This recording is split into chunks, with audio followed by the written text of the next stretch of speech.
விபத்தில் சடலமாக கிடந்த இளைஞர். சந்தேக வழக்கு என பதிவு செய்து விசாரணையில் இறங்கிய போலீஸ். போஸ்ட்மார்ட்டம் ரிப்போர்ட்டில் காத்திருந்த அதிர்ச்சி. இளைஞரை அடித்து கொலை செய்துவிட்டு விபத்தில் உயிரிழந்து விட்டதாக நாடகம். இளைஞரை கத்தியால் குத்தி கொலை செய்த நபர்கள் யார்? நடந்தது என்ன?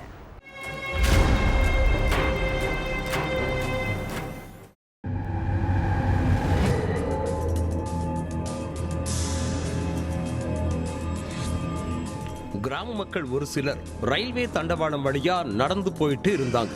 அப்போ தண்டவாளத்துக்கு நடுவுல ரத்த வெள்ளத்துல ரோஹித்ங்கிற இளைஞர் உயிரிழந்து கிடந்திருக்காரு. இந்த விஷயத்தை கேள்விப்பட்டு ஸ்பாட்டுக்கு வந்த போலீஸ் முதல்ல சடலம் கிடந்த இடத்துல ஆய்வு பண்ணாங்க. அடுத்து சடலத்தை மீட்டு போஸ்ட்மார்ட்டத்துக்கு அனுப்பி வச்ச போலீஸ் இளைஞர் ரயில்ல விழுந்து சூசைட் பண்ணிக்கிட்டாரா, இளைஞர் மேல எதிர்பாராத விதமா ரயில் மோதிருச்சா, இளைஞரை யாரும் அடிச்சு கொன்னுட்டு சடலத்தை இங்க போட்டிருக்காங்களான்னு டவுட் ஆகி இத சந்தேக கேஸா ஃபைல் பண்ணி விசாரிச்சிருக்காங்க.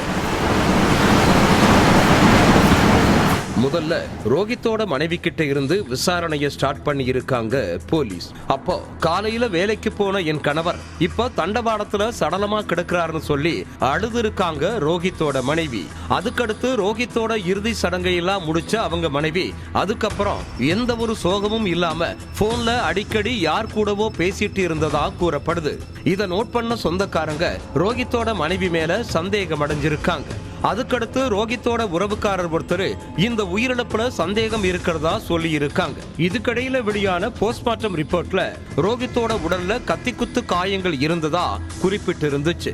இதனால இத கொலை வழக்கா ஃபைல் பண்ண போலீஸ் முதல்ல ரோஹித்தோட மனைவி கிட்ட இருந்து விசாரணையை ஸ்டார்ட் பண்ணாங்க. அவங்க கிட்ட இருந்த செல்போனை வாங்கி ஆய்வு பண்ணி இருக்காங்க. அதுல ரோஹித்தோட மனைவி இளைஞர் ராகேஷ் கூட அடிக்கடி பேசி இருந்தது தெரிய வந்துச்சு. இதனால ரோஹித் கொலை வழக்குல தீவிரம் காட்ட ஆரம்பிச்ச போலீஸ் இந்த வழக்குல ஒளிஞ்சிருந்த மர்மங்களை வெளியே கொண்டு வந்தாங்க.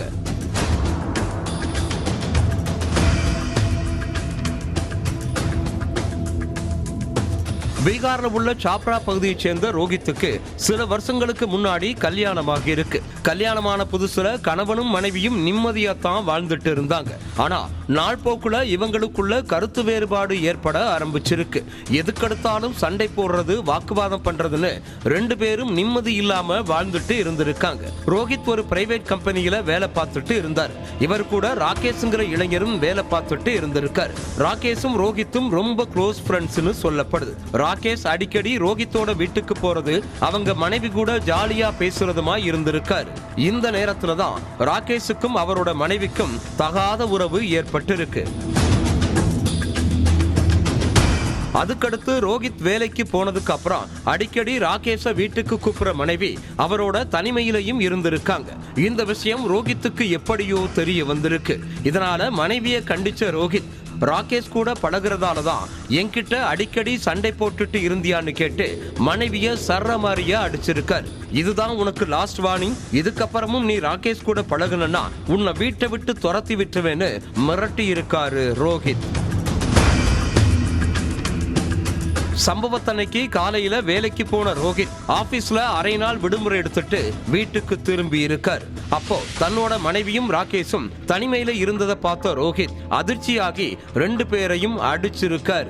பதிலுக்கு ராகேஷும் அந்த இளம் பெண்ணும் ரோஹித்தை தாக்கி இருக்காங்க. அந்த நேரத்துல திடீர்னு கிச்சன்ல இருந்த கத்தியை எடுத்துட்டு வந்த ராகேஷ் ரோஹித்தை சர்ற மாதிரியா குத்தி கொன்னு இருக்கா.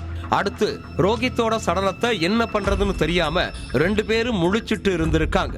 அப்போ மிட் நைட்ல ரோஹித்தோட சடலத்தை பைக்ல வச்சு ரெண்டு பேரும் சடலத்தை பக்கத்துல உள்ள ரயில்வே டிராக்ல போட்டுட்டு இத ஆக்சிடென்ட்னு சொல்லி நாடகமாடி இருக்காங்க.